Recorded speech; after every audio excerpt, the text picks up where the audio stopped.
যে যত কথাই বলুক ইসলামী আন্দোলনই সেরা।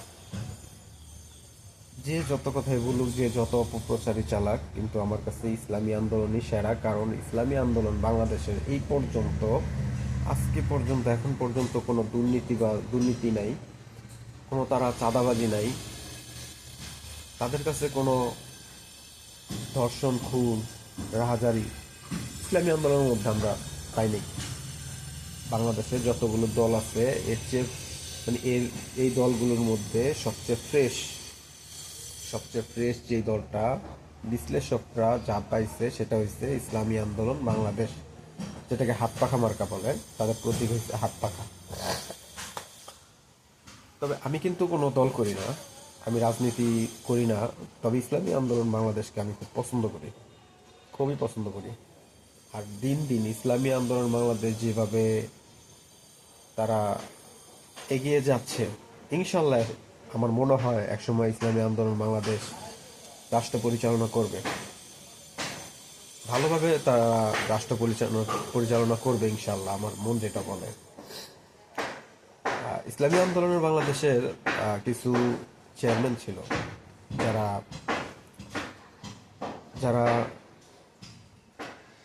কয়েকটা ইয়ের মধ্যে চেয়ারম্যান ছিল। ওই চেয়ারম্যানের মধ্যে তাদের মধ্যেও কোনো দুর্নীতি পাওয়া যায় নাই, এবং কি বাংলাদেশের মধ্যে তারা সেরা সেরা চেয়ারম্যান হিসেবে বিবেচিত হয়েছে। তো সব দিক থেকে দেখা যায়, এমনকি বিভিন্ন আন্দোলনের দিকে বলেন, যত নৈতিবাচক আন্দোলন আছে সব কিছুর মধ্যে ইসলামী আন্দোলন বাংলাদেশ সব মানে সব থেকে প্রথম প্রথম ওনারাই মাঠে নামে। আর ওনারা মাঠে আসছে, সবসময় ওনাদেরকে মাঠে পাওয়া যায়।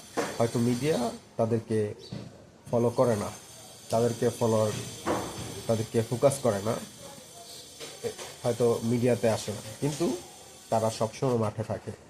তারা ন্যায়ের পক্ষে, অন্যায়ের বিপক্ষে তারা সবসময় মাঠে আছে, এটা দেখা যায়। তবে ইসলামী আন্দোলন বাংলাদেশ আমি মন থেকে ভালোবাসি। আমি 2011 থেকে সাংবাদিকতা করতেছি।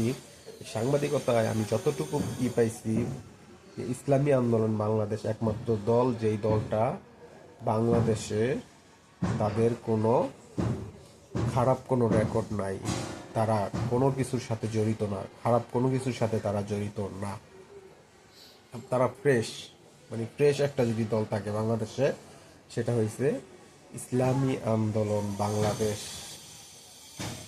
আর আমার মনে হয় এবার নির্বাচনে ইসলামী আন্দোলন বাংলাদেশ ভালো এগিয়ে থাকার সম্ভাবনা রয়েছে ইসলামী আন্দোলন বাংলাদেশের।